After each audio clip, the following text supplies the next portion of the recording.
శ్వేతపత్రం పేరుతో సాకుల పత్రం రిలీజ్ చేశారు. నారా చంద్రబాబు నాయుడు బాబు సూపర్ 6 డకౌట్ అయింది, పథకాలు అమలు చేయలేమని చేతులెత్తేసిన కూటమి ప్రభుత్వం.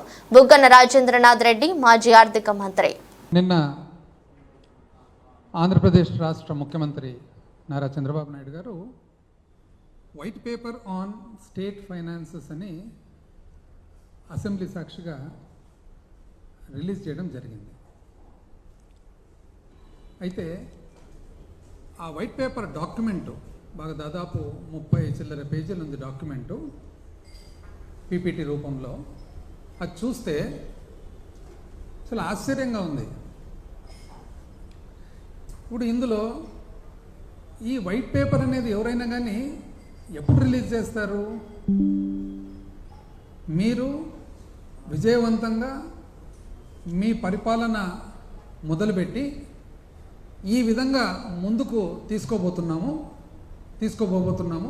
రాష్ట్రాన్ని ప్రగతి మార్గంలో, అభివృద్ధి మార్గంలో. అందులో ఏవైతే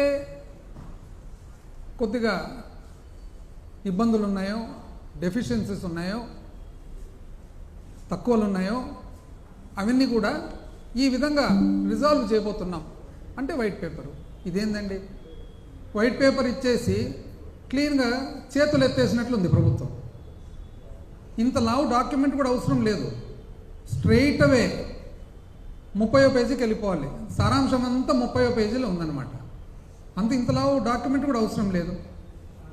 అంటే ఇది వైట్ పేపర్ అనేది మీరు తెలుగుదేశం ప్రభుత్వము మీరు చెప్పినట్లుగా ఎంతో ఆశలతో ప్రజలందరూ కూడా మిమ్మల్ని ఎన్నుకున్న తర్వాత వాళ్ళ ఆశలన్నీ కూడా మొత్తం నీరుగార్చి నిరాశ చెందే విధంగా మీరు ఈ వైట్ పేపర్ రిలీజ్ చేయడం జరిగింది.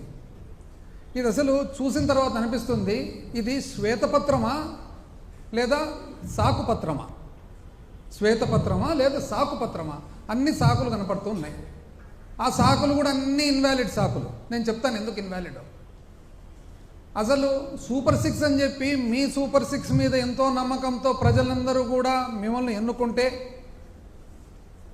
ఒకవైపు ఏమో ప్రజల్లోనే డౌట్స్ కూడా చెప్తున్నారు.